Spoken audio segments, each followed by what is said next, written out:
Well, as we've heard, communities along the Bells line of road are of great concern to fire authorities. Reporter Hugh Whitfield is in Bell for 7 News. Hugh, are residents heeding the warnings for them to evacuate their homes? Well, Chris, some people have abandoned their properties, but others seem to think they can defend their homes and have chosen to stay. Across this huge blaze, there are multiple fire fronts, including behind me. There are more than 24 homes on that ridge over there, and they are right in the line of the fire at the moment. It's slowly moving up the hill, but fire crews hope that their efforts today will reduce the chance that more properties will be put at risk here. High-risk backburn gets a whole lot riskier. On the Bells line of road, a deliberately lit fire temporarily gets away from crews before it's brought back under control. They've spent the day burning into the bush behind homes at Dargan and Bell to slow the march of the fire front.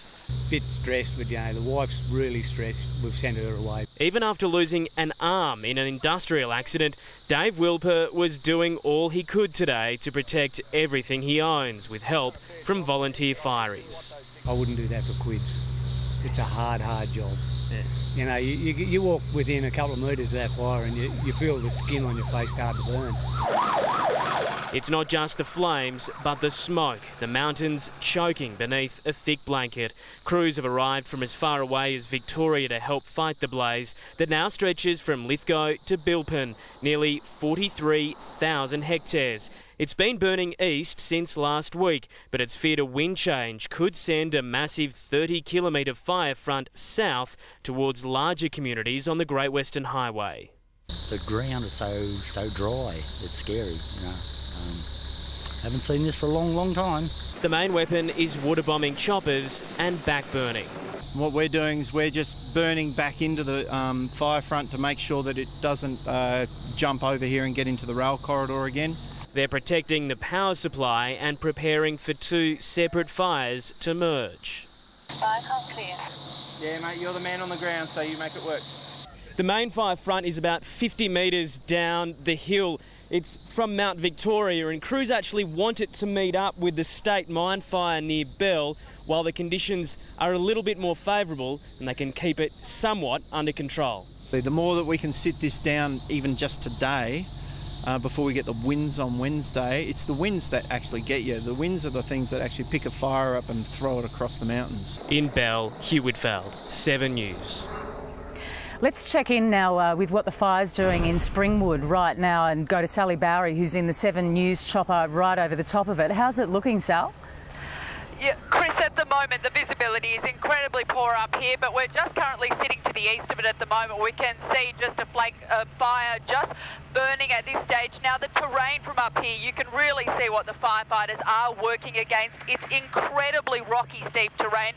Very difficult for them to get any of the firefighting apparatus into the area, so they really are working against incredibly difficult conditions at the moment. In terms of the winds, they're not too strong from the air at the moment, which of course is a good thing, but we are battling conditions that will deteriorate over the next couple of days, so they really need to get a handle on this fire. I don't know if you can see, but the flames are quite tall through some of these areas, right into the treetops here. As you have mentioned earlier on, we have got evacuations obviously across the area. Right now the fire is moving in a northerly direction towards Jennings Road near that Springwood High School, and there have been evacuations. The Ember activity also is quite intense, so that is a real concern over the coming 12 hours, but they are obviously going to be working with these lighter winds at the moment to try and get a hold of things. Dozens of homes are under threat in that Falcon Bridge area as well into tonight. So a real perspective from up here in the sky of just how difficult it is for these crews. As I said, the visibility is so poor from this very intense thick smoke right across the area, Chris. All right, thanks, Sal. We'll leave you to keep an eye on that Springwood fire. Best of luck to the fires. It looks incredibly difficult for them. We have some breaking news now on the fire which is nearing Bilpin, northwest of Sydney. Damien Smith is there for 7 News and joins us now live. Damien, what's happened there?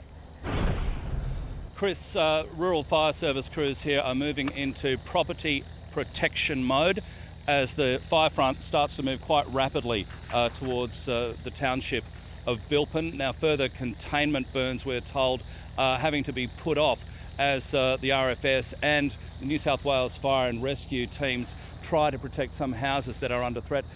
This is going to make it a very nervous night, Chris, for a community here that's already under pressure. On Sydney's northwestern outskirts, residents are being warned about the looming danger. Without being alarmist, it is a serious situation. Crews were briefed on the potential for a mega blaze on Wednesday, with fears it could surge towards the Hawkesbury and Richmond areas if gale force winds take hold. The dire forecast has triggered an urgent reminder for locals. We've given ample time for people to make some very important decisions. Stay or get out.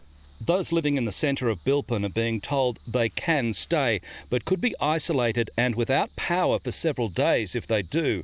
People living in the west are being urged to leave now, while residents east of the town are also being told to go if their homes haven't been prepared. We're just getting ready just in case. Weary fire crews have worked through the night, building containment lines north of the town. They've worked tirelessly for days. Last night a lot of effort went in.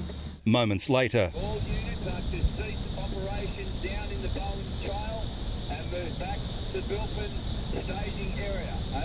Over. a good thing or a bad thing? Hey, we've got to go. Up until a few moments ago, these fireys were conducting controlled burn-offs down the bottom of the Bowen Creek Fire Trail. They've now been ordered out. As we've been told, things have changed. The warning lights were working outside the local school, but the gates are closed until further notice.